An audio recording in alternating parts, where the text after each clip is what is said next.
Hi, I'm Christina, and I'm 25 years old. I tend to keep to myself a lot, even though I have a job and I'm not going to school.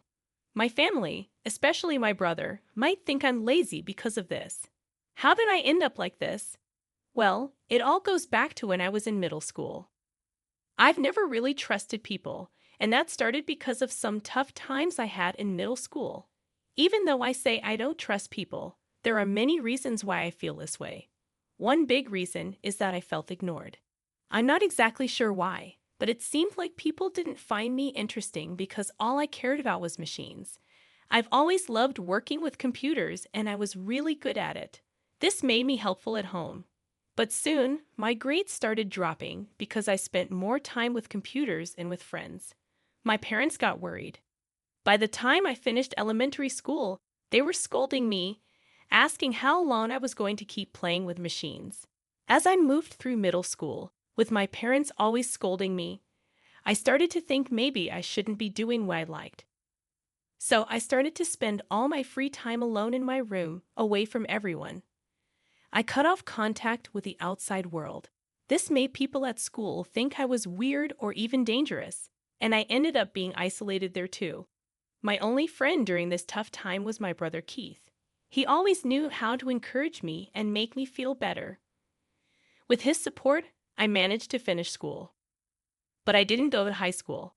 Instead, right after finishing middle school when I was about 16, I started doing jobs that I could do on a computer from home. I worked part-time and used the money to buy old computers. I would take them apart and rebuild them from scratch. This hobby of mine paid off. By the time I turned 20, I was able to build computers that I could sell. Things changed quickly when I started a business selling affordable computers. Soon, I became well known. By the time I was 25, I had made a small fortune. I was even able to give my parents $2,500 every month to help with household expenses, and still had money left over. Even though I talked to my parents about my job many times, they didn't really understand it. We had some arguments, but eventually they decided that as long as I could support myself, they didn't mind what I did. Because of this, they stopped interfering with my life, and I could live freely at their house. However, my brother didn't think highly of me. He used to be kind and supportive when I was in school, but maybe he got tired of me. Even after I turned 20, I was still spending most of my time in my room at my parents' house, working on computers. Eventually, my brother started treating me harshly whenever he saw me. Since I'm not one to keep quiet, we ended up having more and more conflicts, and now our relationship is really strained. Things got even worse after my brother got married. It turns out his wife was someone he'd been involved with since high school, but she never really liked me. She didn't like the idea of being my sister-in-law, and it seems like she influenced my brother against me. Because of all this ongoing tension, I started being seen as a problem in our family home, even though I mostly stayed in my room. It felt like I was being attacked with constant hostility, which was a stark difference from my parents' concerned words. Our home, which used to be a safe and comfortable place despite the criticisms, suddenly felt like a place full of enemies. I no longer felt comfortable there, and I noticed my parents slowly siding against me and my allies disappearing one by one. Even though I was making enough money and contributing to household expenses, my brother and sister-in-law still saw me as a freeloader. They didn't understand what I was doing with my computer work. Slowly, they started saying things like they wanted to kick me out of the family home and live there themselves. Feeling completely estranged from my brother and his plans, I figured leaving wouldn't make much of a difference. If I left, I wouldn't have to keep contributing to household expenses, so I could save that money instead. It seemed like a silver lining in a way. As I was thinking about leaving, my brother suddenly brought up inheritance. He thought I was able to live comfortably because our parents had money. So when the topic of me leaving came up, he basically told me to give up my claim to any inheritance because they would take care of our parents. But what he didn't understand was that the reason our parents could live comfortably without working was because of the money I was providing for living expenses. I didn't think they could keep living like they were without that money. But to my brother, I was just a burden in my room. I was ready to leave, but I wanted to confirm one last time if my brother was okay with it. When I asked him, he just laughed and told me they would be glad if I left already. I realized once again how little my brother understood me. He just didn't get it. I felt sorry for him and his wife, which made me more determined to leave our family home. A few days after my brother told me to leave, I was still staying in my room. But during this time, my brother and his wife were relentless in their efforts to get me out. They kept knocking on my door, stopped providing meals for me, and even told me to do my own laundry. But these were all things I would have to do if I lived alone anyway, so I didn't find it too troublesome. I wasn't just sitting back and accepting what they said. I felt like they were unfairly taking my place away from me, so I decided to prepare for some revenge. I'm good with machines, and my brother seemed to forget that.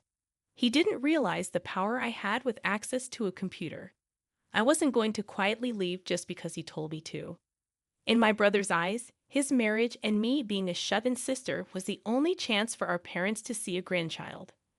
Knowing that my parents were blinded by this and even approved of me leaving, I decided to set a trap that would activate when I left the house.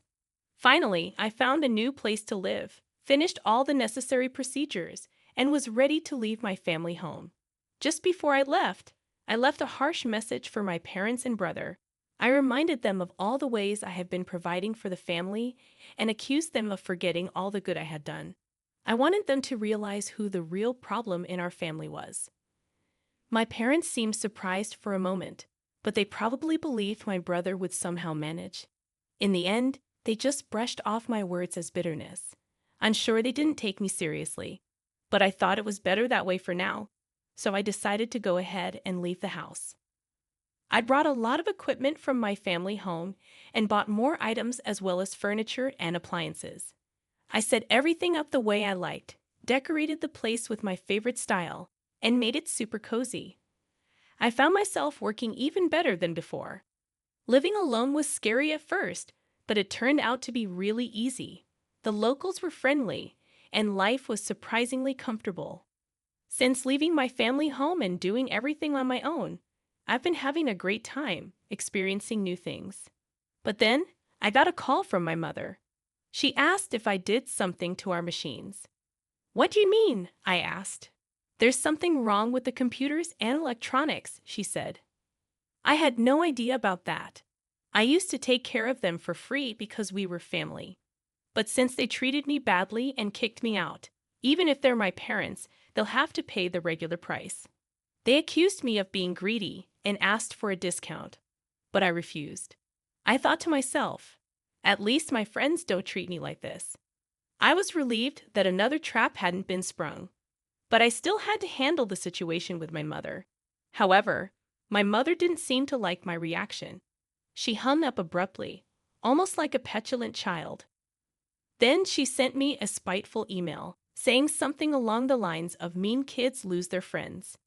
It made me wonder who the real adult was in this situation. Honestly, her behavior seemed self-centered, if not downright selfish. As for what I did to the family computer, I simply reverted all the adjustments I had made for free back to their original state. I bet to someone who doesn't know much about computers, it probably seemed like the computer started malfunctioning on its own. When I told them to contact the company to fix it, they threw a tantrum. But I expected as much, so I decided to leave it be.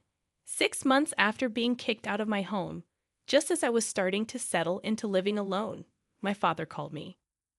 "I hate to ask, but can you lend me some money?" he said. "Excuse me? Lend you money? What do you mean?" I replied. "Well, your brother and his wife have been spending recklessly. They seem to think we're rich, and it's nothing but complaints from them. They're always asking for money to buy this or go there." I had no idea about any of this. Why do you always come to me with everything? I mean, I've heard of daughters who live alone sending money home, but parents asking their children for money. Isn't that something you're supposed to do out of generosity? "That's easier said than done," he admitted. "Well, even $500 would help," my father persisted. "I'm not giving you anything. I won't lend you money either.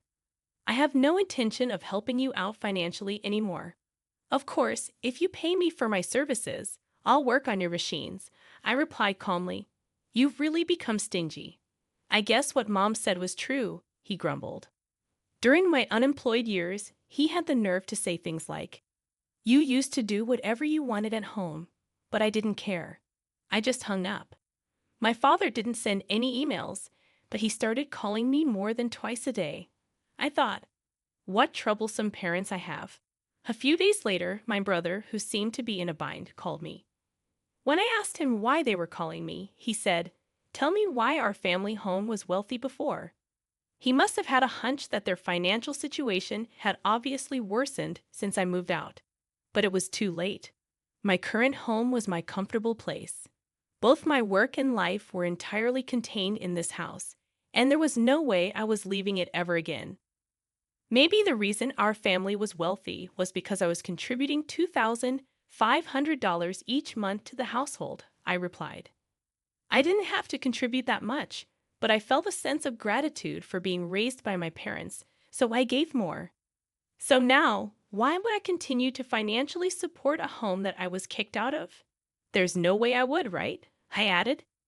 I see, so that's why Mom and Dad's financial situation suddenly worsened, my brother realized. I'm sorry, but even if you asked me to come back, I have no intentions of doing so. I understand looking back now, what we did was terrible. I'm sorry, but it's too late for apologies, I concluded. Anyway, I had no plans to be involved with any of them in the future. Don't call me anymore, I told my brother, ignoring his protests, and hung up the phone. When I left home, I made up my mind never to get involved with them again. Forgiving them so easily was inconceivable to me. I decided to cancel my cell phone contract because I couldn't bear the situation of receiving calls on various matters anymore. 5 years have passed since I canceled my mobile contract and started living alone, and I got married. My partner works in the same field as me, and he understands my lifestyle. He helps with the housework instead. I thought about contacting my parents since they're technically my family, but it's too late. However, my husband expressed his desire to greet my parents and was curious about the current situation. So I hired a detective to investigate the situation at my family's home. Then, a slew of problems came to light.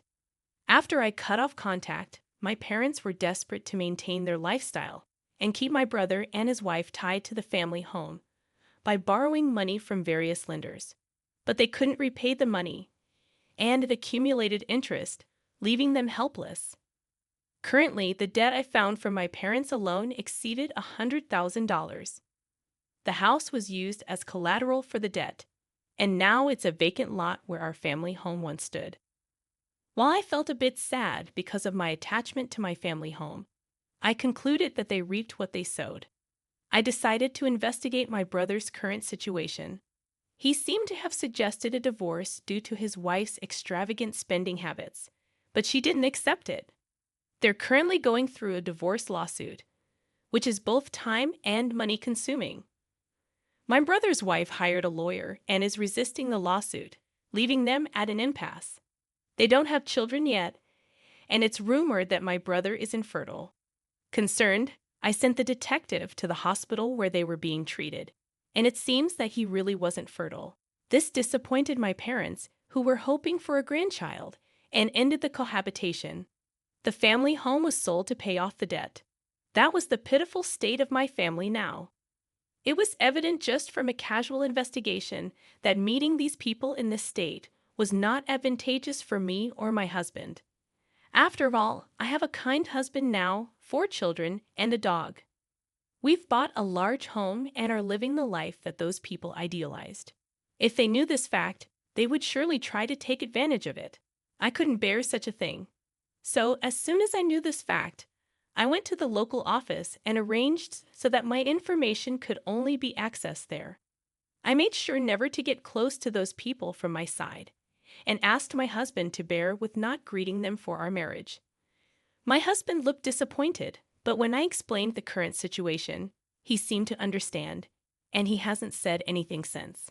When a situation at my family home calms down a bit and a time of reconciliation comes, I hope I can get along with my parents and brother.